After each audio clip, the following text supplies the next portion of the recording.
This is a Squiz podcast. We're your shortcut to being informed.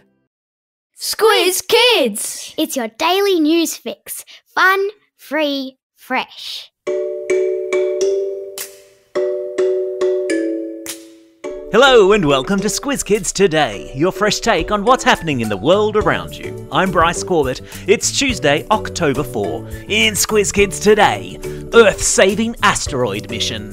Hurricane Ian cleanup begins. Adelaide 36ers on top of the world. And why dogs can smell your stress. That's what's making news, kids style. The lowdown.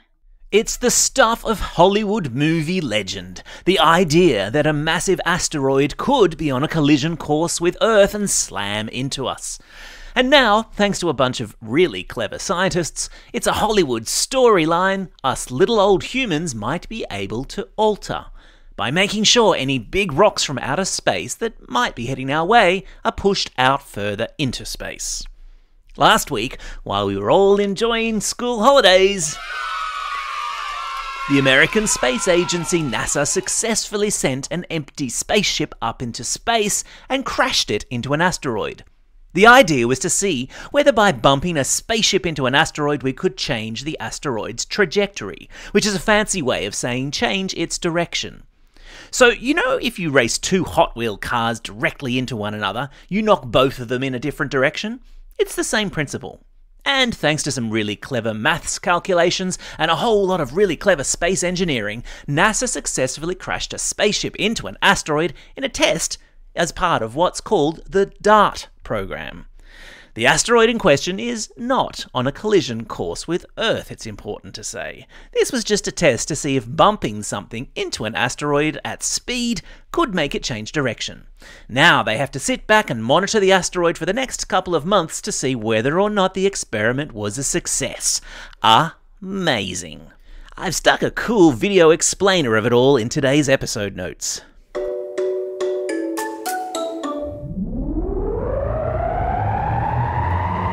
Spin the globe. Each day we give the world globe a spin and find a news story from wherever it stops. And today we've landed in Cuba and the United States, where the cleanup continues after one of the worst hurricanes in recent memory slammed both countries last week. There were lots of big news stories over the school holidays, but few of them packed the punch that Hurricane Ian did, slamming into towns and cities of Cuba, the island nation just to the south of the United States, and also into southern states of America, including Florida and Georgia. More than 1,100 residents of Florida have had to be rescued. At least 75 people are confirmed dead, and as of yesterday, almost 750,000 people were without electricity. Boats were hurled up onto land in the storm, thousands of homes were flattened, and trees, power lines, and vital infrastructure were all destroyed. Video footage and photographs of the destruction have been all over TV and newspapers and websites, a sobering reminder of the power of Mother Nature.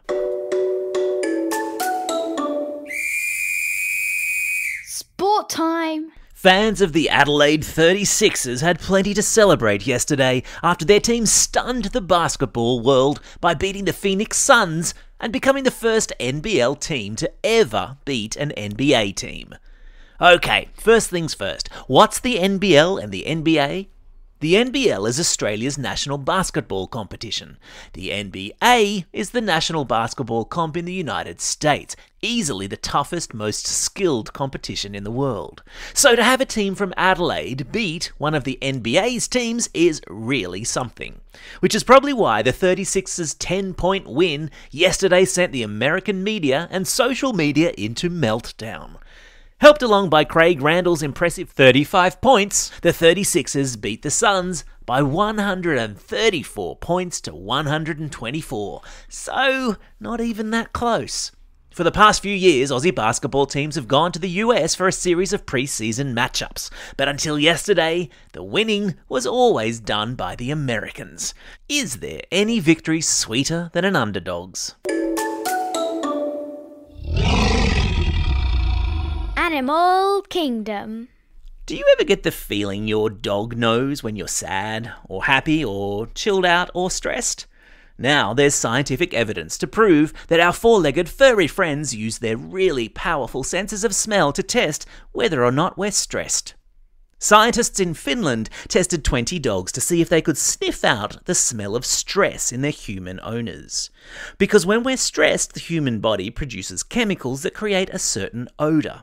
And because dogs have 220 million olfactory receptors in their noses compared to humans who only have 50 million, which is to say that their senses of smell are really, really strong, the poochers were able to easily sniff out stressed owners. And if your dog is anything like my Louie, that means they're really good at coming in for a pat or to stick their snouts on your lap when they sense you're feeling anxious. Clever pups. Time for the Squiz. This is the part of the podcast where you get to test how well you've been listening. Question number 1. What's the name of the hurricane that devastated Cuba and Florida over the school holidays?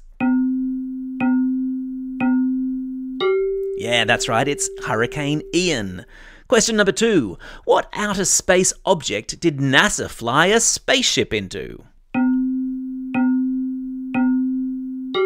Yeah, that's right, it was an asteroid. Question number 3. Which popular movie helped inspire the Penrith Panthers to victory? Yeah, you got it, it was Top Gun, or Maverick Top Gun, whichever one you want.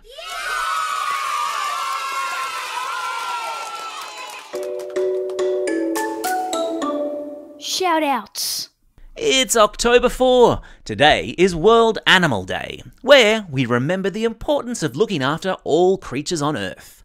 It's also the first week back after a long school holiday break, which means we've got to get through all of today's birthday shout-outs and then start a week's worth of belated birthday shout-outs to all of the Squiz Kids who celebrated a birthday over the school holes.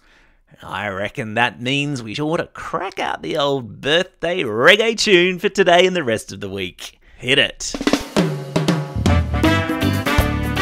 And it's a big old happy birthday today too. Ivan from Upper Mount Gravatt, Grace from St. Peter's, Alika from Helensvale, and Peter and Emma from Altona Meadows. And today's school holiday belated birthday shout-outs go to Tristan from Ivanhoe, Gab from Wandana Heights, Asher from Mawilumbar, Will from Petersham, Piper from North Ainsley, Braxton from Ashmont, Violet from Wagga Wagga, Lily from Talara, Georgia from Maroubra, Ava from Deniliquin, Patterson from Lakemba, Lacey from Albany Hills, Sarah from Adelaide, Sophie from Corindai, Lexi from Panania, Micah from Perth, and Sam from Coogee. And today's classroom shout-outs go to the students in Year 4, 7 and 9 at Trinity College in Gladstone, to Class 5-6V at Windsor Public School, and Class 6B at Walker Vale State School. Don't forget, if you've got a birthday coming up and you want a shout-out, or if you want a classroom shout-out, drop us a line at squizkids@thesquiz.com.au. Well, that's all we have time for. Thanks for listening to Squiz Kids today. We'll be back again tomorrow. In the meantime, get out there and have a most excellent day. Over and out.